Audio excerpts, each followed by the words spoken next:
ஜூலை 31ஆம் தேதி புனித லொயோலா இன்னாசியாரினுடைய திருவிழாவை நம்ம கொண்டாடுகிறோம். புனித லொயோலா இன்னாசியார் நம்ம எல்லாருக்குமே தெரியும். 1500களில் வாழ்ந்த ஒரு புனிதர். அவர் ஸ்பெயின் நாட்டில் ஒரு போர் வீரராக இருந்தார். லொயோலா அப்படின்ற ஒரு மாளிகையில் அரச பரம்பரையில் இருந்த ஒரு போர் வீரர். இந்த புனித லொயோலா இன்னாசியார் ஒரு போரின் போது பிரெஞ்சு நாட்டினுடைய படைகளை எதிர்த்து போராடும்போது இவருடைய காலில் ஒரு மிகப்பெரிய ஒரு குண்டு துளைக்கிறது. அப்போது இவர் அடிபட்டு அங்கே அவரோட அந்த மரண படுக்கையில் அவர் இருக்கும்போது அவருடைய காலை சரி செய்யணும் அப்படின்னாக்கா அறுவை சிகிச்சை அவருக்கு செய்ய வேண்டும், சர்ஜரி பண்ணணும். ஆனால் நமக்கு தெரியும் அந்த காலகட்டத்தில் அனஸ்தீசியா கிடையாது, மயக்க மருந்து கிடையாது.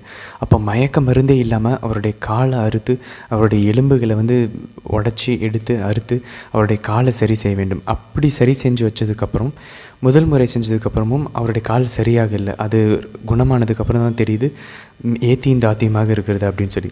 திரும்ப 2வது முறை அதே ரணவேதனை அவர் தாங்கி கொண்டார். 2வது முறை செஞ்ச ஆப்ரேஷனும் சரியாகலை. அப்புறம் 3வது முறை செஞ்ச ஆப்ரேஷனும் அவருக்கு சரியாக வரல.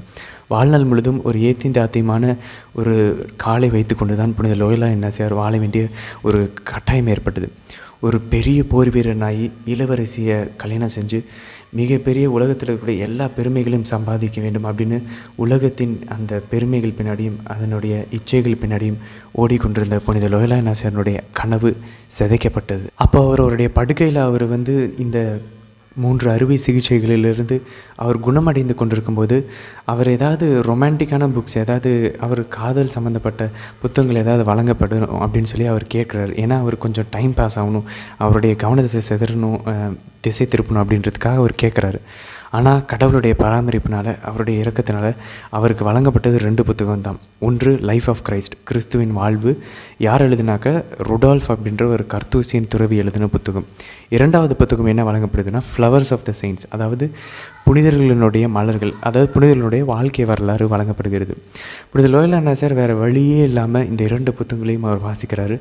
அதுக்கப்புறம் அவர் மனமாற்றம் அடைகிறார். இந்த புனிதர்களைப் போல, புனித பிரான்சிஸ் அசிசியாரை போல, புனித டொமினிக்கை போல நானும் செய்வேன், அவர்கள் செய்தார்கள் நானும் அதே போல் செய்வேன் அப்படின்ற அந்த ஒரு மனமாற்றத்தை மிகுந்த ஒரு கஷ்டமான ஒரு தருணத்துக்கு அப்புறம் நிறைய போராட்டங்கள், அவருடைய சிந்தனைகளுக்குள்ள நிறைய போராட்டங்களுக்கு பிறகு அவர் ஒரு மனமாற்றம் அடைகிறார்.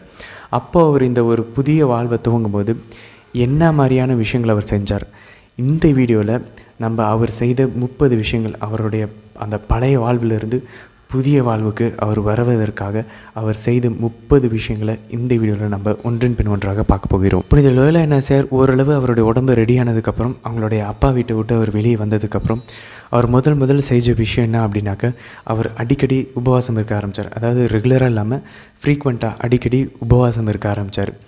அப்போது இந்த உபவாசம் இருக்க அவருக்கு ஏற்கனவே அவருடைய பழைய வாழ்க்கையில் இருக்கக்கூடிய அந்த வீண் பெருமைகள், அந்த வீண் இச்சைகள், இந்த உலகத்தின் அந்த பற்றுதல்களிலிருந்து கொஞ்சம் கொஞ்சமாக அவர் வெளியே வந்ததாக அவருடைய சுயசரிதையில் பதிவு செய்கிறார்.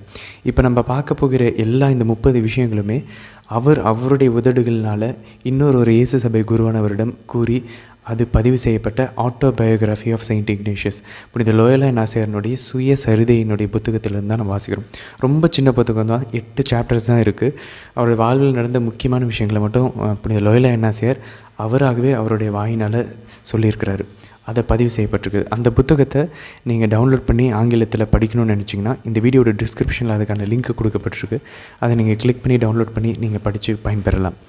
ஸோ புனித லொயோலா இன்னாசியார் புதிய வாழ்க்கையை நோக்கி வரும்போது அவர் செய்த முதல் விஷயம் உபவாசம் இருக்க ஆரம்பித்தார். அப்போது அவர் இந்த பழைய அவருடைய இச்சை, அவருடைய கண்களின் இச்சை, அவருடைய ஜீவனத்தின் பெருமை, மாமிசத்தின் இச்சை, இந்த கான்குபிசன்ஸ்லேருந்து வெளிவர அவர் முயற்சி செய்வதற்கு உபவாசம் இருந்தார். 2வது விஷயம் என்ன அவர் செஞ்சார் அப்படின்னாக்க, அவருடைய உடலை சாட்டையால் அடித்து வருத்தி கொண்டார். அடிக்கடி இதை செய்தார். ஆனால் அவர் சொல்கிறாரு, அப்போது அவருக்கு அப்போ தான் ஆரம்பித்தார். அதனால் அவருக்கு ஆன்மீக வாழ்க்கை, ஆவிக்குரிய வாழ்க்கையை பற்றி அவருக்கு தெரியல அப்படின்றதுனால புனித லொயோலா இன்னாசியாரே கூறுகிறார். அப்போ அவர் என்ன பண்ணுவார் அப்படின்னாக்கா, அவர் அந்த புனிதர்களோட வாழ்க்கையை படித்தார் இல்லையா, இந்த புனிதர்களைப் போல பண்ணணுன்ற ஒரு ஆர்வம், கடவுளை மகிமைப்படுத்தணுன்ற ஒரு ஆர்வம், கடவுளுக்காக எதாவது பெருசாக செய்யணும் அப்படின்ற ஒரு ஆர்வத்தினால அவர் உடலை சாட்டையால் அடித்து கொள்வாராம், அடிக்கடி உபவாசம் இருப்பாராம். ஆனால் அவருக்கு தெரியல ஆக்சுவலாக எதுக்கு உபவாசம் இருக்கணும். அவரே சொல்கிறாரு, உபவாசம் ஆக்சுவலாக இருக்க வேண்டியது செய்த கடந்த கால பாவங்களுக்கு பரிகாரமாக, அந்த பாவத்தை, அந்த பழைய மனித இயல்பை சாகடிச்சுட்டு தாழ்ச்சி இறை அன்பு, ஹியூமிலிட்டி, சேரிட்டி, அதுக்கப்புறம் பொறுமை, பேஷன்ஸ், இப்படி தூய ஆவியானவருடைய கனிகளையும் கொடைகளையும் பெறுவதற்காகவும் பாவத்திற்கு பரிகாரமாகவும் அந்த பாவத்திலிருந்து மீண்டு வருவதற்கான அருளை வேண்டியும் நம்ம பரிகாரம் இருக்கணும். இந்த உடலை வருத்தி கொள்வது, உபவாசம் இருப்பது, இதெல்லாம் செய்யணும் அப்படின்றது அவருக்கு அப்போ தெரியலையாம். ஸோ அவர் செய்த முதல் விஷயம் உபவாசம் இருந்தார் அடிக்கடி. இரண்டாவது, உடலை வருத்தி கொண்டார், சாட்டையால் அடித்து கொண்டார். மூன்றாவது விஷயம் அவர் என்ன பண்ணுறாரு, இந்த ஆண்டவர் இயேசுனுடைய வாழ்வும் விவிலியத்தை வாசிப்பதையும் புனிதர்களுடைய வாழ்க்கை வரலாறு வாசிப்பதையும் அவர் நிறுத்தவில்லை. அதை அவர் தொடர்ந்து செய்ததாக பதிவு செய்கிறார். He continued reading life of Christ and saints. இதுதான் அவர் செய்த மூன்றாவது விஷயம். நான்காவது விஷயம், கடவுள் சம்பந்தமான விஷயங்கள், ஆன்மீக விஷயங்களை தவிர வேறு எதை பற்றியுமே அவர் பேச மாட்டாராம். அவருடைய வீட்டில் அவர் எதை பேசினாலுமே, ஏன்னா அவருக்கு ஆண்டவர் மேலே அவ்வளோ அன்பு, அவர் எப்படியாவது மகிமைப்படுத்தணும், அவர் எல்லாருக்கும் அறிவிக்கணுன்ற அந்த ஒரு வாஞ்சை இருந்ததுனால எப்போ பார்த்தாலும் கடவுளை பற்றி தான் பேசுவார், ஆன்மீக விஷயங்களை பற்றி தான் பேசுவாராம். அதனால் அவர் பேச்சை கேட்கக்கூடிய நிறைய பேர் ஆன்மீகத்திலையும் ஆவிக்குரிய வாழ்க்கையிலும் முன்னேறினார்களாம். இதுதான் அவர் செய்த நான்காவது விஷயம்.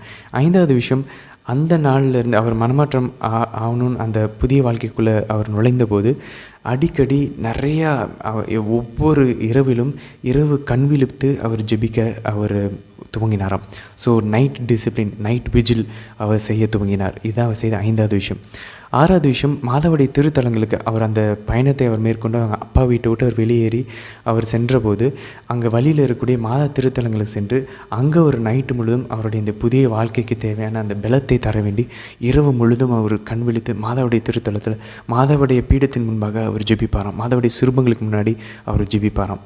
இது அவர் செய்த ஆறாவது விஷயம். மாதாவுடைய பீடத்தின் திருத்தலங்களில் சென்று பயணத்தின் போது அவருடைய வாழ்வினுடைய மனமாற்றத்திற்கு தேவையான பலத்தை வேண்டி அவர் ஜெபிப்பாராம். ஏழாவது விஷயம், அவருடைய சில பேர் அவருக்கு கடன் கொடுக்க வேண்டியிருந்துச்சு, பணங்கள்.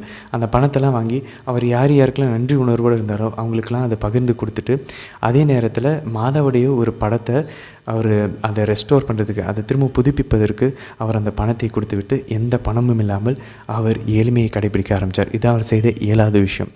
எட்டாவது விஷயம், அவருக்கு எருசலேம் போகணுன்னு ரொம்ப ஆசை. ஆண்டவர் இயேசு மாதா வாழ்ந்த அந்த இடங்களை அவர் சென்று பார்க்கணும். அந்த மாதாவும் ஆண்டவர் இயேசுடைய பாதம் பட்ட அந்த பூமியை, அந்த இடங்களை சென்று பார்க்கணும் அவருக்கு ரொம்ப ஆசை. அதனால் அந்த பயணத்துக்கு தேவையான ஒரு சாக்குடைய, ஒரு திருப்பயணிகள் அணிய வேண்டிய ஒரு சாக்குடைய, பில்கிரிம் சாக் கிளாத், திருப்பயணிகள் அணிய வேண்டிய ஒரு சாக்குடைய அவர் வாங்கி கொண்டாராம். அந்த சாக்குடை ரொம்ப மோசமாக தைக்கப்பட்டிருந்தது. அது ரொம்ப குத்தக்கூடிய அந்த உடன் மரக்கட்டைகளை கொண்டு அது செய்யப்படுது. அப்போ அது உடம்புல போட்டால் அது உடம்பு ஃபுல்லாக அரிக்கும், குத்தும். அதே நேரத்தில் அவர் ஒரு ஷூவும் வாங்கினார். அந்த ஷூஸ் எதுக்கு அப்படின்னாக்க, அவர் ஷூ போட மாட்டார், ஆனால் அவர் அந்த ஷூஸ் ரொம்ப மோசமான இந்த விளக்கமாறு செய்யக்கூடிய பின்னக்கூடிய அந்த ஒரு மெட்டீரியல்னால் செய்யப்பட்ட ஒரு ஷூவை வாங்கினாராம்.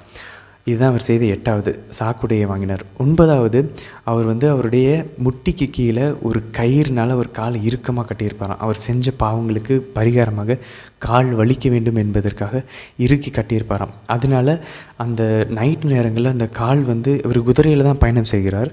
அப்போ நைட் நேரங்களில் ஒரு ஓய்வு எடுக்கும்போது அந்த கால் ரொம்ப வீங்கி இருக்குமா, அதுக்காக அந்த ஷூ வாங்கினார். இல்லைனா ஷூ கூட போட மாட்டாராம், வெறும் காலில் தான் போடுவாராம். அப்போ அந்த வீங்கின காலுக்காக வேண்டி ஒரே ஒரு ஷூ அவர் வாங்கி போட்டுக்குறான். இல்லைனாக்கா ஷூ அவர் போட வேண்டிய பழக்கம் அவருக்கு இல்லையா.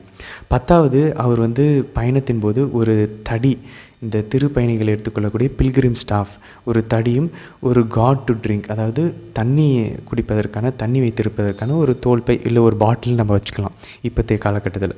இப்படிப்பட்ட ஒரு தடி, ஒரு வாட்டர் பாட்டில், இதை மட்டும்தான் அவர் கொண்டிருந்தாராம். அந்தளவுக்கு ஒரு ஏழ்மையும் எளிமையும், பாவர்ட்டியும் சிம்பிளிசிட்டியும் அவர் கடைபிடித்தாராம். இதான் பத்தாவது. 11வது, அவர் நடந்து சென்ற அந்த வழியெல்லாம் அவருக்கு டைம் கிடைக்கிறப்பெல்லாம் கடவுளுக்கு அவர் என்னென்னலாம் செய்யலாம், எப்படி பணிகளை செய்யலாம், எப்படி ஆன்மாக்களை நம்ம மீட்கலாம், ரட்சிக்கலாம், கடவுளோட அன்புக்காக இன்னும் என்னென்னலாம் செய்யலாம், எவ்வளோ கஷ்டங்கள் படலாம், இதை பற்றி தான் அவருடைய சிந்தனையை எப்பயுமே வைத்து கொண்டிருப்பாராம். இல்லைனா அவர் இந்நேரம் கவனத்தை சிதறி இருப்பார், ஏதோ உலக விஷயங்களுக்கு போயிருப்பார். அப்போ அவருடைய சிந்தனையை கான்ஷியஸாக அவர் கடவுள் விஷயங்கள், கடவுளுக்கு என்னென்னலாம் செய்யலாம், இன்னும் அந்த புனிதர்களை போல் நானும் என்னென்னலாம் பண்ணலாம் அப்படின்ற விஷயங்களை பற்றி தான் அவர் சிந்தித்து கொண்டே இருப்பாராம். 12வது விஷயம், கிறிஸ்டியன் நைட்ஸு, அதாவது அந்த காலத்தில் இருந்த கிறிஸ்தவ போர் வீரர்கள் என்ன பண்ணுவாங்க, ஏன்னா இவரும் போர் வீரராக இருந்து தான் வெளியே வந்திருக்கிறார் இல்லையா. அப்போ இருந்த போர் வீரர்கள் என்ன பண்ணுவாங்களாம், அவங்க அந்த ஒரு போர் வீரராக அவருக்கு வந்து பதவி பிரமாணம் செய்யறதுக்கு அந்த முதல் நாள் நைட்டு மாதாவுடைய பீடத்தில் அவங்க சுருவத்துக்கு முன்னாடி இந்த போர் வீரர்கள் வந்து நைட்டு முழுதும் இரவு கண்விழிப்பு ஜெபம் செய்வாங்களாம். அதே போல் இந்த புனித லோயோலா இன்னாசியாரும் ஆண்டவராக இயேசு கிறிஸ்துவனுடைய போர் வீரராக, சோல்ஜர் ஆஃப் கிரைஸ்டாக இப்போ அவர் ஒரு புதிய ஒரு பதவி பிரமாணம் செய்ய இருப்பதனால அவர் என்ன பண்ணாராம், மன்சராத் அப்படின்ற இடத்துல மாதாவினுடைய ஒரு திருத்தலத்தில் மாதாவுடைய சுரூபத்துக்கு முன்னாடி நைட்டு முழுதும் அவர் கண்விழிப்பு ஜெபம் செய்தாராம். அப்போ கண்விழிப்பு ஜெபம் அவர் எப்படி செய்வார்னா, நம்ம நினைக்கிற மாதிரி உட்காந்துக்கிட்டு இல்லை, ஒன்று அவர் நிற்பாராம், இல்லைனாக்க முட்டி போடுவாராம். உட்கார மாட்டாராம், படுக்க மாட்டாராம், நிற்பார் இல்லைன்னா முட்டி போடுவார். இப்படி அவருடைய மாதாவுடைய சுரூபத்துக்கு முன்னாடி அந்த இரவு முழுவதும் அவர் கண் விழித்து அந்த மன்சராட்டுன்ற அந்த இடத்துல ஒரு புதிய போர் வீரராக, கிறிஸ்துவுக்கான ஒரு போர் வீரராக அவர் உருவாக வேண்டும் என்று மாதாவுடைய சுரூபத்துக்கு முன்னாடி, மாதாவுடைய பீடத்துக்கு முன்னாடியும் நின்று கொண்டு அல்லது முட்டி போட்டு இரவு முழுவதும் ஜெபத்தில் அவர் கழித்தாராம். 13வது விஷயம், அவர் மன்சராத்தில் இருந்தபோது 3 நாட்கள் முழுமையாக ஜெபித்து அவர் கடந்த காலத்தில் அவர் பிறந்ததுலேருந்து இது வரைக்கும் செய்த எல்லா சின்ன பாவங்கள்லேருந்து எல்லா பெரிய பாவங்கள் வரைக்கும் 10 கட்டளைகளையும் 7 தலையான பாவங்கள் எல்லாத்தையும் எதெல்லாம் மீறினாரோ ஒவ்வொன்றா உட்காந்து ஒரு பேப்பரில் எழுதி 3 நாட்கள் இதுக்கு செலவழித்தாராம். ஜெபித்து நினைவு கூட்டி மாதா கிட்ட கேட்டு பாவங்கள் எதெல்லாம் ஞாபகம் வருதோ அதை ஒரு பேப்பரில் எழுதி 3 நாட்கள் உட்காந்து அவருடைய பாவங்கள் எல்லாத்தையும் ஜெபித்து பேப்பரில் எழுதி அதுக்கு மன்னிப்பு கேட்டு அதுக்கப்புறம் ஒரு குருவனிடம் சென்று அவர் ஒரு பொது பாவ மன்னிப்பு, ஜென்ரல் கன்ஃபெஷனை அவர் மேற்கொண்டாராம். முக்கியமான விஷயம், நாம் எல்லோருமே செய்ய வேண்டிய ஒரு முக்கியமான விஷயம் இதான். இன்றைக்கி நம்ம வந்து ஒரு ஸ்டெயின் ரிட்ரீட்டில் உள்ளிருப்பு தியானங்களில் போனால் நம்மளை வந்து பாவங்களை எழுதி பாவ மன்னிப்பு செய்ய சொல்கிறாங்க. இதுதான் 500 வருடங்களுக்கு முன்னாடி அவருடைய மனமாற்றத்தின் போது புனித லோயோலா இன்னாசியார் செய்தார். இதுதான் 13வது விஷயம். 14வது விஷயம், அவர் வந்த குதிரையை இந்த பாவமன்னிப்பு செஞ்சதுக்கப்புறம் மாதாவுடைய சுரூபத்தின் முன்னாடி அந்த மன்சராத்தில் அவர் வந்த குதிரையை அவர் வந்து தானம் செய்து விடுகிறார். அவருடைய அந்த வாளை போர் வாளை, அவருடைய கத்தி, அந்த ஸ்வோர்டையும் டேகரையும் மாதாவுடைய பீடத்தில் தொங்க விட்டு இனி கிறிஸ்துவின் போர் வீரனாக இறை வார்த்தையை போர்வாளாக எடுத்துக்கொண்டு போவதின் அடையாளமாக அவருடைய அந்த பழைய வாழ்வினுடைய அந்த போர் வாளையும் அந்த கத்தியையும் மாதாவுடைய பீடத்தின் முன்பாக அதை தொங்க விட்டு புதிய ஒரு கிறிஸ்துவின் போர் வீரராக அவர் வெளியே சென்றார். 15வது விஷயம், அவருடைய உயர்தரமான விலை மதிப்பு உயர்ந்த ஒரு காஸ்ட்லியான அவருடைய ஆடையை கழற்றிவிட்டு அதை நைட்டு நேரத்தில் யாருக்கும் தெரியாமல் போய் ஒரு ஏழைக்கு அதை கொடுத்து விட்டு அவர் என்ன பண்ணுறாரு, ஏற்கனவே அவர் வாங்கி வச்சுருந்த அந்த சாக்குடை, திருப்பயணத்திற்கான அந்த சாக்குடையை, அந்த குத்தக்கூடிய அரிக்கக்கூடிய கஷ்டத்தை கொடுக்கக்கூடிய அந்த சாக்குடையை அவர் அணிந்து கொண்டு இரவு முழுதும் அந்த மன்சரத்தில் அதே மாதாவுடைய அந்த திருத்தலத்தில் பீடத்தின் முன்பாக இரவு முழுதும் நின்று கொண்டு அல்லது முழங்கால் படியிட்டு அவர் ஜெபத்தில் கழித்தார். இந்த 14வது 15 குதிரையும் அவருடைய போர்வாளையும் அவருடைய இந்த உயர்தரமான ஆடையை அவர் வந்து துறந்தது அவருடைய உலகத்தின் மேலே இருக்கக்கூடிய பற்றுதலை அவர் கொஞ்சம் கொஞ்சமாக விட்டு விலகி கொண்டு இருப்பதை நமக்கு எடுத்து காட்டுகிறது. 16வது விஷயம், அவர் என்ன செஞ்சார் அப்படின்னாக்க, அந்த இரவு அவர் ஜெபிச்சதுக்கப்புறம் காலையில் வந்ததுக்கப்புறம் நற்கருணையை பெற்றுக்கொண்டு விட்டு யாருக்கும் தெரியாமல், ஏன்னா இவர் இவ்வளோலாம் பண்ணுறாரு அப்படின்றது ஏற்கனவே இவரை பற்றி நிறைய பேர் புகழ ஆரம்பிச்சிட்டாங்க. அதனால் யாருக்கும் தெரியாமல் இவர் என்ன பண்ணுறாரு, நேரடியாக பார்சிலோனாவுக்கு போகக்கூடிய டைரக்ட் ரூட்டில் போகாமல் சுற்று வழியில் அவர் மந்திரேசான்ற ஒரு இடத்தின் வழியாக அவர் வந்து போகிறார். ஏன்னா மக்களினுடைய வீண் பெருமைகள், அவங்களுடைய புகழ்ச்சியை அவர் புறக்கணிக்கணும் அப்படின்ற அந்த ஒரு காரணத்துக்காக அவர் ஒரு சுற்று வழியில் யாருக்கும் தெரியாமல் வெளிச்சம் வருவதற்கு முன்னாடி அவர் கிளம்புகிறார். இதான் அவர் செய்த 16வது விஷயம். உலகத்தின் வீண் பெருமைகளையும் அந்த மக்களினுடைய வீண் புகழ்ச்சியும் அவர் துறக்கிறார். இதுதான் 16வது விஷயம். 17வது விஷயம், மந்திரேசாவுக்கு சென்றதுக்கப்புறம் அவர் அங்கே வந்து பிச்சை எடுத்து வாழ்கிறார். ஒவ்வொரு நாளும் சாப்பாடுக்கு மக்கள்கிட்ட பிச்சை எடுக்கிறார். அந்தளவுக்கு அவரை தாழ்த்தி கொள்கிறார். அந்த அசிங்கத்தை அவர் படுகிறார். ஆண்டவர் இயேசு புறக்கணிக்கப்பட்டதை அவர் அங்கே வந்து அனுபவிக்க அவர் மந்திரேசாவுக்கு சென்று அங்கே அவர் 1 வருட காலம் பிச்சை எடுத்து ஒவ்வொரு நாளும் மற்றவர்களுடைய ஆண்டவருடைய பராமரிப்பு, காட்ஸ் ப்ராவிடன்ஸை மட்டுமே நம்பி, கடவுளை மட்டுமே நம்பி, கடவுள் விரும்பினா அவருக்கு சாப்பாடு தரட்டும்னு சொல்லி கடவுள் மேலே இருக்கக்கூடிய நம்பிக்கையை ப்ராக்டிஸ் பண்ணும் விதமாக, அதை செயல்படுத்தும் விதமாக அவர் பிச்சை எடுத்து வாழ்கிறார். இதுதான் 17வது விஷயம். 18வது விஷயம், இந்த நாட்களில் அவர் ஒரு நாள் கூட அவர் மாமிசத்தை சாப்பிடவில்லை, மீட் சாப்பிடல. அப்படின்னாக்கா நம்ம எல்லாத்தையுமே நம்ம கொண்டு வந்துக்கணும். அதாவது நம்ம மீன், அதாவது எல்லா சிக்கன், மட்டன் எதுவுமே அவர் சாப்பிடல. அதே நேரத்தில் ஒயினும் அவர் குடிக்கல. ஏன்னா அவருடைய காலகட்டத்தில் அந்த ஒயின் குடிக்கிறது, திராட்சை ரசம், மது அருந்துவது அவங்களுக்கு வந்து ஒரு ஒரு இயல்பான விஷயம். ஆனால் அதை கூட அவர் தவிர்த்தார். அவருக்கு கொடுத்தாலும் கூட அவர் அதை வேண்டான்னு சொன்னாங்களாம். இதுதான் அவர் செய்த 18வது விஷயம். 19வது விஷயத்தில் அவர் அந்த காலத்தில் அவர் வந்து ரொம்ப ஹேர் ஸ்டைல் பண்ணுறது, அந்த காலத்து அந்த இளைஞர்களைப் போல் அப்படியே அவருடைய உடம்பை அலங்கரிக்கிறது, அவருடைய ஹேரை வந்து முடியை வந்து அப்படியே அலங்கரிக்கிறது, இதெல்லாம் அவர் செய்து கொண்டிருப்பாராம். அதனால் அதுக்கு எதிராக அந்த ஒரு ஆசை, அந்த ஒரு இச்சையிலேருந்து வெளியே வரணும் அப்படின்றதுக்காக அவர் என்ன செய்கிறாரு, இந்த ஒரு வருட காலம் முடியை வெட்டலை, நகத்தை வெட்டலை, பெரிய நகம், பெரிய முடியை வளர்த்து கொண்டு ஒரு கிட்டத்தட்ட தூசியிலும் புழுதியிலும் ஒரு பிச்சைக்காரரை போல் அவர் தாழ்த்தி கொள்கிறார். அந்த ஏற்கனவே அந்த அவருடைய மனசை எந்த அளவுக்கு இந்த உலகத்தின் இன்பங்களிலும் இந்த தேவையற்ற ஒழுங்கினமற்ற பற்றுதல்களிலும் அவருடைய உள்ளத்தை அவர் செலுத்தினாரோ அதற்கு நேர் எதிராக இப்படி அவரோட முடியை வெட்டாமல், அவரோட முடியை கோதாமல், அவரோட நகத்தை வெட்டாமல், அவருடைய எந்த அளவுக்கு உடம்புக்கு சுகம் கொடுத்தாரோ அந்தளவுக்கு உடம்பை இப்போ அவர் வந்து வருத்தி கொள்கிறார். இதுதான் அவர் செய்த 19வது விஷயம்.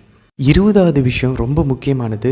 இப்படிப்பட்ட ஒரு மனமாற்ற வாழ்க்கையில் நம்மளும் இந்த மாதிரி ஆரம்பிப்போம். ஆனால் நடுவில் வந்து ஏதாவது சாத்தானுடைய சோதனை, நடுவில் உலகத்தினுடைய அந்த மாய கவர்ச்சிகளுக்கு பின்னாடி நம்ம இந்த மாதிரியான வாழ்க்கையை நம்ம விட்டுருவோம். ஆனால் இப்போ இந்த லோயல் அன்னாசியாருக்கு அப்போ இந்த மாதிரி சோதனைகள் வரலையா? வந்துச்சு. அவர் இந்த மந்திரேசால இருந்தபோது, அவர் பிச்சை எடுத்து வாழ்ந்து கொண்டிருந்த போது, கடும் தவம் இருந்தபோது, அவர் ஒரு கோயிலுக்குள்ளே போகிறார். ஒரு ஆலயத்துக்குள்ளே போகும்போது அவருக்கு ஒரு தாட் வருது, ஒரு எண்ணம் வருது. என்னென்னா, இப்படிப்பட்ட ஒரு கடுமையான வாழ்க்கையை இன்னும் 70 வருஷத்துக்கு நீ இப்படி வாழ்வ, 70 இயர்ஸ்க்கு இன்னும் நீ இப்படிப்பட்ட ஒரு வாழ்க்கை வாழ்வா அப்படின்னு சொல்லி ஒரு எண்ணம் வருது. அப்போ அவருக்கு தெரிஞ்சிருச்சு இது சாத்தானிடமிருந்து வரக்கூடிய எண்ணம். அவர் அதனால் என்ன பண்ணுறாரு, இதை எதிர்த்து நிற்பதற்காக அவர் சொல்கிறாரு, அட சபிக்கப்பட்டவனே, உன்னால் என்னுடைய வாழ்வில் 1 மணி நேரம் வாக்களிக்க முடியுமா? நீ 1 மணி நேரம் இன்னும் வாழ்வேன்னு சொல்லி உன்னால் ப்ராமிஸ் பண்ண முடியுமா? முடியாதில்ல அப்படின்னு சொல்லி அவர் இதை வந்து இப்படிப்பட்ட ஒரு கேள்வியை திருப்பி கேட்டு ஆஜரே காந்த்ரா ஆக்ட் கான்ட்ரலி எதிர்த்து, அந்த சிந்தனைக்கு எதிர்த்து அவர் இந்த ஒரு கேள்வியை எழுப்பி இந்த சாத்தானினுடைய சோதனையை அவர் வென்று, அவர் இந்த கேள்வியை கேட்டு இதை அவர் நம்பினதுக்கப்புறம் மனசில் அவருக்கு அமைதி வந்துச்சான். இது வந்து சாத்தானிடமிருந்து வருது அப்படின்னு சொல்லி. 21வது விஷயம், அவர் செஞ்ச 21வது விஷயம் என்ன அப்படின்னாக்க, தினமும் திருப்பலிக்கு போவாராம். இந்த மந்திரேசால இருந்தபோது திருப்பலிக்கு போய், அப்போது லத்தீனில் நடக்கணுனால அவருக்கு அப்போ லத்தீனும் தெரியாது, இத்தாலியன் மொழியும் தெரியாது. அதனால் அவருக்கு ஸ்பானிஷ் மொழி மட்டும்தான் தெரியும். ஏன்னா அவர் ஸ்பெயின் நாட்டை சேர்ந்தவர். அப்போ அவர் என்ன பண்ணுவாராம் அப்படின்னு, திருப்பலியின் போது அவர் அமர்ந்து ஆண்டவரனுடைய பாடுகளை வாசிப்பாராம். பாடுகளை வாசித்து தியானிப்பாராம் திருப்பலியின் போது. இதனால் அவருக்கு மிகுந்த ஒரு மன ஆறுதலையும் மன அமைதியும் மகிழ்ச்சியும் அவர் பெற்றுக்கொள்வாராம். 22வது விஷயம், தினமும் வெஸ்பர்ஸ் கம்ப்ளைண்ட். அதாவது அந்த காலத்தில் துறவிகள், குருக்கள் வந்து ஒரு நாளில் ஒரு குறிப்பிட்ட நேரங்களில் கிட்டத்தட்ட 7 முறை அவங்க வந்து ஜெபிப்பாங்க, சங்கீதங்கள் வாசிப்பாங்க. ஸோ அதை தான் வெஸ்பர்ஸ் கம்ப்ளைண்ட். அதுமாரி ஒவ்வொரு நேரத்துக்கு ஒவ்வொரு பேர் இருக்கும். அப்போ இவர் வந்து இந்த வெஸ்பர்ஸ்லையும் கம்ப்ளைண்ட்ஸ்லையும் இந்த ஜெபத்தில், இந்த சங்கீதங்களை வாசிப்பதில் அவர் ஈடுபடுவாராம். இப்படிப்பட்ட இந்த பக்தி முயற்சிகள் தினமும் திருப்பலி போகிறதுனால அவருக்கு மனசுக்கு ரொம்ப ஆறுதலாக இருக்குமா, மகிழ்ச்சியாக இருக்குமா, புதிய வாழ்வுக்கு தேவையான பலத்தை அவர் பெற்றுக்கொள்வார்.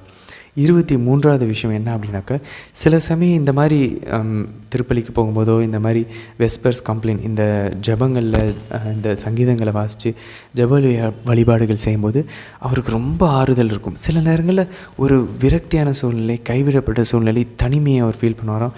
ஒரு நம்பிக்கையற்ற சூழ்நிலைகளை ஃபீல் பண்ணுவாராம். இது டெசலேஷன் அப்படின்னு கூறுகிறார். அப்போது சில நேரங்கள் கான்சலேஷன் இருக்குது, ஆறுதல் இருக்குது. சில சமயம் டெசலேஷன்ஸ், நம்பிக்கையற்ற ஒரு நிலைமை இருக்குது. இந்த எல்லா காலங்களிலும் அவர் வந்து யோசிப்பாராம், என்ன இப்படிலாம் நம்ம மனசுக்குள்ளே ஒரு மாற்றங்கள் வருது, இப்படிலாம் ஸ்பிரிட்ஸ் மூவ் ஆகுது, ஆவிகள் மூவ் ஆகுது அப்படின்னு சொல்லி இதை குறித்து அவர் வந்து ரொம்ப ஆச்சரியப்படுவாராம். நம்மளாக இருந்தால் மனவேதனைப்பட்டு இப்படிப்பட்ட ஒரு வாழ்க்கையை விட்டுருவோம் அந்த டெசலேஷன் டைமில், வறண்ட காலங்களில். ஆனால் இப்போ இந்த லோயல் அன்னாசியார் வறண்ட காலங்களிலும் அவர் எடுத்த இந்த முடிவுகள், தவம், ஒருத்தல், உபவாசம், உடலை வருத்தி கொள்வது, இந்த தினமும் திருப்பலிக்கு போவது, ஜெபிப்பது, இப்படிப்பட்ட விஷயங்களை அவர் கைவிடாமல் அவர் அதை பொறுமையாக அவர் வந்து கையாளுகிறார்.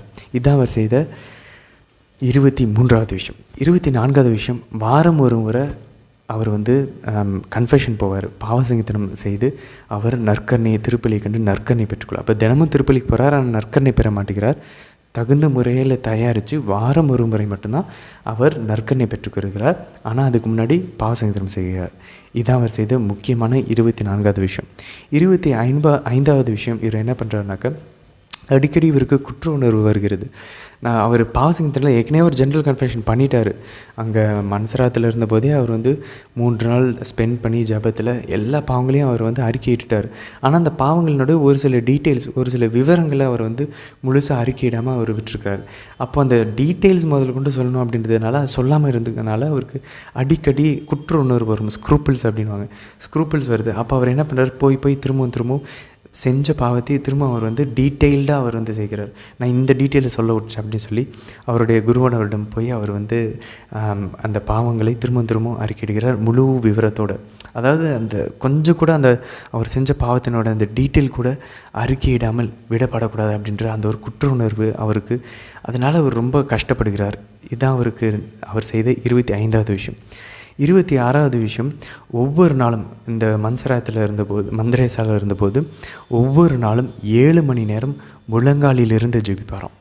7 hours முழங்காலிலிருந்து அவர் ஜெபிப்பாராம். இதுதான் அவருக்கு இந்த மனமாற்றத்துக்கான முக்கியமான ஒரு உந்து சக்தியை அவர் கொடுத்துருக்கிறது. 27வது விஷயம், அவர் என்ன பண்ணுறாரு, பகல் நேரத்தில் 3 முறை அவர் வந்து அவருடைய உடலை சாட்டையால் அடித்து அவர் காயப்படுத்தி கொள்வாராம். இரவு நேரத்தில் 1 முறை பண்ணுவாராம். அப்போ கிட்டத்தட்ட 24 நேரத்தில் 4 முறை உடலை சாட்டையால் அடித்து அவர் காயப்படுத்தி கொள்கிறார். இதுதான் அவர் செய்த 27வது விஷயம். 28வது விஷயம் ரொம்ப முக்கியமான விஷயம். இவருக்கு இந்த குற்ற உணர்வு வந்து கொண்டே இருக்கிறதுனால இவர் என்ன பண்ணுறாரு, இதனால் இவரால் தாங்க முடியல. ஒருவேளை கடவுளை மன்னிக்கலையோ என்னென்னமோ அவருக்கு சந்தேகங்கள்லாம் வருது.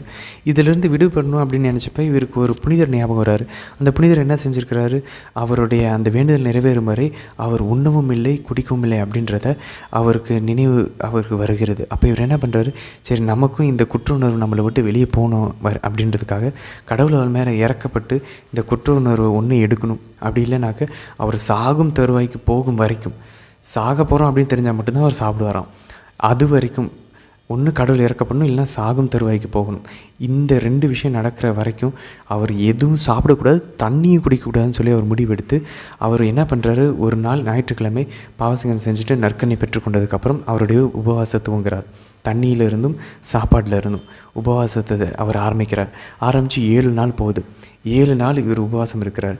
இந்த 7 நாள் இவர் என்ன பண்ணுறாரு, அவர் உடலை வருத்தி கொள்வது, அந்த சாட்டையில் அடிக்கிறத 4 முறை ஒரு நாளைக்கு சாட்டையில் அடிப்பார்னு அவர் சொன்னோம் இல்லையா, அதை அவர் நிறுத்தலை. அந்த 7 நாள் உபவாசம் இருக்கும்போது அதை செய்கிறாரு. அதே நேரத்தில் சரியான நேரத்துக்கு எந்திரிச்சு நடுராத்திரியில் ஜெபிக்க வேண்டிய நேரத்தில் சரியான நேரத்துக்கு எந்திரிச்சு ஜெபிக்கிறார். அதே நேரத்தில் அந்த டிவைன் ஆஃபீஸ், அவருடைய அந்த நாளில் அவர் செய்ய வேண்டிய அந்த சங்கீதங்களை படிக்கிறது, ஜெபங்களை ஜெபிக்கிறது, தினமும் திருப்பலிக்கு போகிறது, இது எல்லாத்தையுமே அவர் செய்து கொண்டு தான் இருக்கிறார் அந்த 7 நாளும் உபவாசம் இருக்கும்போது. அதுக்கப்புறம் அந்த 7வது நாள் திரும்பி அடுத்த சண்டே வரும்போது அவர் கன்ஃபஸர்கிட்ட போயிட்டு அவரோட பாவசங்கீதனம் கேட்கக்கூடிய குருவானவரிடம் போய் பாவசங்கீதனம் செய்யும்போது அவர் இந்த உண்மையை சொல்கிறார். இந்த மாதிரி நான் 7 நாளில் வந்து சாப்பிடவும் இல்லை ஒன்றும் இல்லை. அப்போ அவருடைய பாவசங்கீதனம் செய்யக்கூடிய அந்த கேட்கக்கூடிய குருவானவர், நீ இதை வந்து நிறுத்தணும், இப்படி பண்ணக்கூடாதுன்னு சொல்லும்போது அவர் சொன்னதுனால கீழ்ப்படிதலின் நிமித்தமாக புனித லோயோலா இனாசியார் இந்த 7 நாள் இந்த சாப்பிடாமல் தண்ணி குடிக்காமல் இருக்கக்கூடிய இந்த உபவாசத்தை அவர் கைவிடுகிறார். அப்போ கடவுள் என்ன பண்ணுறாரு, அந்த நாளும் அடுத்த நாளும் இவருக்கு அந்த குற்ற உணர்வு நீங்கி போயிடுது. அப்போ இவர் மன அமைதியாக இருக்கிறார். திரும்ப 3வது நாள் அந்த குற்ற உணர்வு இருக்கிறது. அப்போ இவர் என்ன நினைக்கிறாரு, பேசாமல் இந்த வாழ்க்கையை விட்டுறலாம், இப்படி கடவுள் வந்து இப்படி வந்து நமக்கு இறக்கம் காட்ட முடியாது, அவர் நினச்சி இந்த வாழ்க்கையை விட்டுறலாம் அப்படின்னு நினைக்கும்போது கடவுள் அவருக்கு வந்து அருளை கொடுத்து இந்த குற்றுணர்வுலேருந்து அவருக்கு விடுதலை தருகிறார். அதுக்கப்புறம் அவருக்கு இந்த குற்றுணர்வே வரல. அப்போ அந்த 7 நாள் உபவாசம் அவரை இந்த குற்ற உணர்வுலேருந்து வெளியே வருவதற்கு கடவுளை இரக்கத்தை அவருக்கு பெற்றுத்தந்து அருளையும் பெற்று தந்திருக்கிறது. இதுதான் அவர் செஞ்ச மிக ஒரு ஹீரோய்க்கான ஒரு 28வது விஷயம். 29வது விஷயம் என்ன அப்படின்னாக்க, இவர் வந்து இந்த உபவாசம் இருக்கிறது, ஜெபிக்கிறது, இதெல்லாம் தாண்டி இந்த 7 நேரம் அவர் ஜெபிக்கிறார் இல்லையா, முழங்காலிலே இருந்து ஜெபிக்கிறாரு. இதை தாண்டி அவர் என்ன பண்ணுவாராம், அவர்கிட்ட யாரெல்லாம் ஆன்மாக்களை கூட்டிகிட்டு வராங்களோ ஈர்க்கிறாரோ அந்த ஆன்மாக்கெல்லாம் இவர் ஸ்பிரிச்சுவல் அட்வைஸ் கொடுப்பாராம், ஆன்மீக ஆலோசனை கொடுப்பாராம். மற்ற நேரங்களில் இவர் என்ன பண்ணுவாராம், அன்றைக்கி படிப்பார், புனிதர்கள் வாழ்க்கையை பற்றி படிப்பார், இல்லை விவிலியத்தை படிப்பார் இல்லையா, அந்த படித்ததை பற்றி அவர் இல்லை அதை தியானித்ததை பற்றி அவர் வந்து நினைவுக்கு கொண்டு வந்து அதை பற்றி சிந்தனையை கொண்டிருப்பாராம். இதுதான் அவர் செஞ்ச மற்ற நேரங்கள். இந்த 7 வேளை ஜெபிக்கிற நேரத்தை தவிர ஆன்மாக்களுக்கு உதவி செய்வார், ஆலோசனை வழங்குவார். அதை தாண்டி மீதி இருக்க நேரத்தில் படித்ததையும் அவர் தியானித்ததையும் குறித்து அவர் சிந்தனைகளை செலுத்தி கொண்டிருப்பாராம், அசை போட்டு கொண்டிருப்பாராம். இதுதான் அவர் செய்த 29வது விஷயம். அவர் செய்த கடைசி விஷயம் 30வது விஷயம் என்ன அப்படின்னாக்க, கிட்டத்தட்ட 1 வருடம் இந்த கடுமையான தவம் புரிஞ்சதுக்கப்புறம் அவர் என்ன பண்ணுறாரு அப்படின்னாக்க, கடவுள் அவருக்கு ஒரு சில ஒளிகளை கொடுக்குறாரு. அவர் நிறைய காட்சிகளை பார்க்குறாரு, மாதாவை பார்க்குறாரு, ஆண்டவர் இயேசு பார்க்குறாரு, மூவர் இறைவனை பார்க்குறாரு, எப்படி உலகத்தை படைச்சார் அப்படின்றத கடவுள் அவருக்கு காட்சிகளை காட்டுறாரு. இவ்வளோ தவங்கள் செஞ்சதுக்கப்புறம் இந்த விஷயங்கள் கடவுளை ஒரு சில ஆறுதல்கள் இதெல்லாம் அவர் கொடுக்கும்போது அவருக்கு தெரிஞ்சிருச்சு, ஓகே மற்றவர்களுக்கு நம்ம எப்படி அவங்களையும் ஆன்மீக வழியில் நடத்தணும் அப்படின்ற தேவையான எல்லா இன்ஸ்ட்ரக்ஷன்ஸையும் எல்லா அறிவுரைகளையும் கடவுள் அந்த ஞான ஒளி அவருக்கு கொடுக்க ஆரம்பித்ததுக்கப்புறம் அவர் என்ன பண்ணுறாரு, இந்த கடுமையான தவம் ஒருத்தல் முயற்சிகளை கொஞ்சம் கொஞ்சமாக அவர் கைவிட்டுட்டு அவர் முடிவெட்டுறாரு. அவர் நகத்தை எல்லாத்தையும் அவர் கட் பண்ணுறாரு. திரும்ப அவர் நல்லா ஃப்ரெஷ்ஷாக நீட்டாக இப்பயும் போல் ஒரு புதிய மனிதராக ஒரு புதிய வாழ்க்கைக்குள்ளே அவர் நுழைகிறார். இந்த கடும் தவங்களை குறைக்கிறாரு. அப்பயும் ஒரு சில தவ முயற்சிகளை அவர் மேற்கொண்டிருக்கலாம். ஸோ கடுமையான தவங்களை அவர் நிறுத்துகிறார். இதுதான் அவர் செய்த 30வது விஷயம். அவர் முடி வெட்டுறாரு, நகத்தை வெட்டுறாரு. ஒரு புதிய மனிதனாக எப்படி ஒரு கழுகு தண்ணியை அது உடைத்து கொண்டு ஒரு புதிய வாழ்க்கைக்குள்ளே அது நுழைகிறதோ, எப்படி ஒரு புழு அதனுடைய கூட்டிலிருந்து வெளியே வரும்போது ஒரு புதிய ஒரு பட்டாம்பூச்சியாக அழகான ஒரு பட்டாம்பூச்சியாக அது வெளியே வருகிறதோ, அதே போல் இந்த கடுமையான தவம், உடல் ஒருத்தர்கள், இந்த தியாகங்கள் இதன் பின்பாக புனித லோயல் இனாசியார் ஒரு புதிய மனிதராக, கிறிஸ்துவின் போர் வீரராக அவர் புதிய வாழ்க்கைக்குள்ளே அவர் நுழைகிறார். ரொம்ப வேகமாக இந்த வீடியோவில் நம்ம 30 விஷயங்கள், அவர் செய்த 30 விஷயங்களை நம்ம பார்த்தோம். மனமாற்றத்தில் பழைய பாவ இயல்பை விட்டு புதிய ஒரு அருளின் வாழ்வுக்குள்ளே நுழையிறதுக்கு அவர் என்னென்ன செஞ்சார் அப்படின்றத நம்ம பார்த்தோம். இது எல்லாத்தையுமே முழுமையாக நம்ம செய்ய முடியலனாலும் இந்த வீடியோ திரும்பவும் கேட்டு இதில் எதெல்லாம் நம்ம செய்யணும் அப்படின்றத நம்ம குறித்து வைத்துக்கொள்ளலாம். சரி, இதெல்லாம் இனி நம்மளோட வாழ்க்கையில் நம்ம செய்ய ஆரம்பிக்கலாம். அப்போ புனித லோயல் என்ன செய்கிற போல் நாமளும் ஒரு புதிய மனமாற்றம் அடைந்த ஒரு பாவத்திலிருந்து விடுபட்ட ஒரு வாழ்க்கைக்குள்ளே நம்ம நுழையலாம் அப்படின்னு சொல்லி நம்ம முடிவெடுத்து அதை நம்ம குறித்து வைத்துக்கொண்டு நம்மளோட அன்றாட வாழ்வில் நம்ம கடைபிடிக்க ஆரம்பிக்கலாம். உதாரணத்துக்கு எனக்கு தெரிஞ்ச ஒரு நண்பர், அவர் இந்த மாதிரி உடல் சாட்டையில் அடித்து கொள்ளலைனாலும் அவர் ஒருவேளை அன்றைக்கி நைட்டு அவர் ஜெபமாலை ஜெபிக்கும்போது அவர் பாவம் செய்ததாக அவருக்கு நினைவு வந்தது அப்படின்னாக்க அவர் என்ன பண்ணுவாராம், அவர் கன்னத்தில் அவர் அரைந்து கொள்வாராம், அல்லது அவருடைய உடம்பை கிள்ளி கொள்வது. இதெல்லாம் என்ன செய்கிறது, இனி அடுத்த நாள் அப்படிப்பட்ட ஒரு சூழ்நிலை வரும்போது அப்படிப்பட்ட ஒரு பாவத்தை செய்ய மாட்டேன் அப்படின்றது இந்த அவர் உடலை வருத்தி கொண்டது, கன்னத்தில் அரைந்து கொண்டது, அல்லது தப்பாக பேசினா வாயில் அடிச்சுக்கிறது, இப்படிப்பட்ட விஷயங்களை அவர் செய்வாராம். இது கேட்குறதுக்கு முட்டாள்தனமாக இருக்கும். ஆனால் எல்லா புனிதர்களும் இதை தான் செய்திருக்கிறாங்க. விவிலியத்திலும் இதை தான் நாம் பார்க்கிறோம். 1 கொரிந்தியர் 9வது அதிகாரம் 27வது வசனத்தில் புனித பவுல் தெளிவாக கூறுகிறார், மற்றவர்களை போதித்துட்டு நானே இந்த பாவத்தை செய்யாதிருக்குவார், என் உடலை நான் வருத்தி அதை நான் கட்டுப்பாட்டுக்குள்ளே கொண்டு வரேன் அப்படின்னு சொல்லி புனித பவுல் கூறுகிறார். அதே போல் தான் நம்ம ரோமையர் 8வது அதிகாரம் 17வது வசனத்தில் நம்ம பார்க்குறோம், கிறிஸ்துவின் பாடுகளில் நம்ம பங்கெடுத்தால் தான் அவருடைய மகிமையிலையும் நம்ம பங்கெடுக்க முடியும் அப்படின்னு கூறுகிறார். அதே போல் 2 கொரிந்தியர் 1வது அதிகாரம் 5வது வசனத்தில் நம்ம வாசிச்சோன்னா, கிறிஸ்து இயேசுவின் பாடுகளில் பங்கு கொள்ள அவருடைய ஆறுதலிலும் நம்ம பங்கு கொள்வோம். அதனால தான் புனித லோயல் இனாசியார் எவ்வளோ உடலை வருத்தி கொண்டு உபவாசம் இருந்து ஜெபிக்க உடலை வருத்த அவர் கடவுளுடைய ஆறுதலையும் அவர் பெற்றுக்கொள்கிறத நம்ம இங்கே பார்க்குறோம். அதே போல் 12வது அதிகாரம் எபிரேயர் 12:4வது வசனத்தில் தெளிவாக கூறுகிறது, நீங்கள் உங்கள் பாவத்திற்கு எதிரான போராட்டத்தில் ரத்தம் சிந்துகிற அளவுக்கு இன்னும் போராடவில்லை அப்படின்னு சொல்லி அழகாக கூறப்படுகிறது. அப்போ நம்ம இன்னும் ரத்தம் சிந்துகிற அளவுனா அதுதான் புனிதர்கள் ஏசெட்டிக் லைஃப் அப்படின்வாங்க. அதாவது ஒரு கடுமையான தவ வாழ்வை அவர்கள் வாழ்ந்தார்கள். இதுதான் கத்தோலிக்க திருச்சபையினுடைய ஒரு மிக பெரிய ஒரு பாரம்பரியமாக பார்க்கப்படுகிறது. ஆனால் இப்போது அதை எல்லா குரு மடங்களிலும் துறவர மடங்களிலும் அதை நம்ம நிறுத்திவிட்டோம். ஆனால் அந்த காலத்தில் எல்லா புனிதர்களுமே ரத்தம் சிந்துகிற அளவு சாட்டையில் அடித்து கொண்டு பாவத்துக்கு எதிராக அவர்கள் உடலை வருத்தி கொண்டிருக்கிறார்கள். சிந்தனையிலும் பார்வையிலும் வார்த்தைகளிலும் எல்லாத்துலேயுமே உடலின் அசைவுகளில் கூட அவங்க பரிசுத்தமாக இருக்கிறதுக்காக இந்த ஏசெட்டிக் லைஃப், அதாவது ஒரு கடும் தவ வாழ்வை அவர்கள் மேற்கொண்டார்கள்.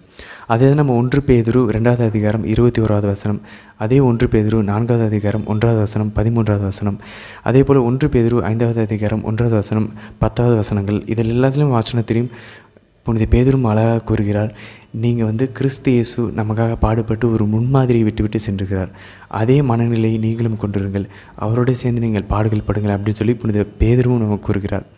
அதனால தான் ஆண்டவர் இயேசுவே நமக்கு நேரடியாக கூறுகிறார் நற்செய்திகளில், என்னை பின்பற்ற விரும்புகிறவன் அனுதினமும் அன்றாடமும் அவனை வெறுத்து தன் சிலுவையை சுமந்து கொண்டு என்னை பின்பற்றட்டும் அப்படின்னு சொல்கிறார். அவனுடைய உடைமைகளை அவன் விற்று கொடுத்து விட்டு அதுக்கப்புறம் என்னை பின்பற்றட்டும் அப்படின்றாரு. தன் தாயையோ தந்தையோ இந்த உலகத்தில் இருக்கக்கூடிய எந்த உறவுகளையோ அவரை விட அதிகமாக நேசிக்கிறவன் தன்னுடையவன் என கருதப்பட தகுதியற்றவன் என்கிறார். அதனால தான் ஆண்டவர் இயேசு தெளிவாக கூறுகிறார், வாழ்வுக்கு செல்லக்கூடிய அந்த வழி ரொம்ப இடுக்கமானது, கஷ்டமானது அப்படின்னு சொல்லி ஆண்டவர் இயேசுவும் கூறுகிறார். அதனால் புனித லோயோலா இன்னாசியாருடைய வாழ்வில் அவர் கடைபிடித்த இந்த 30 விஷயங்களை நாமும் கருத்தில் கொண்டு நம்மளால் முடிஞ்சதை நம்ம ஜெபிச்சு ஆண்டவர் இயேசு நம்மை தூய ஆவியானவரும் தெய்வ மதமும் நம்மை எதெல்லாம் இந்த 30லிருந்து கடைபிடிக்க நம்மை அழைக்கிறார்களோ அதை தைரியமாக கடைபிடிக்க முயற்சிப்போம். Saints are not born, they are made. புனிதர்கள் புனிதர்களாகவே பிறப்பதில்லை, அவங்க பிறந்ததுக்கப்புறம் புனிதர்களாக உருவாகிறார்கள். அது எப்படி? தெய்வ மாதாவின் கரத்தினால் தூய ஆவியானவருடைய வல்லமையினால் அவர்கள் புனிதர்களாக உருவாகிறார்கள். ஆனால் நாமும் இத்தகைய புனிதர்களைப் போல நாமும் உருமாற முயற்சிப்போம். ஆமேன்.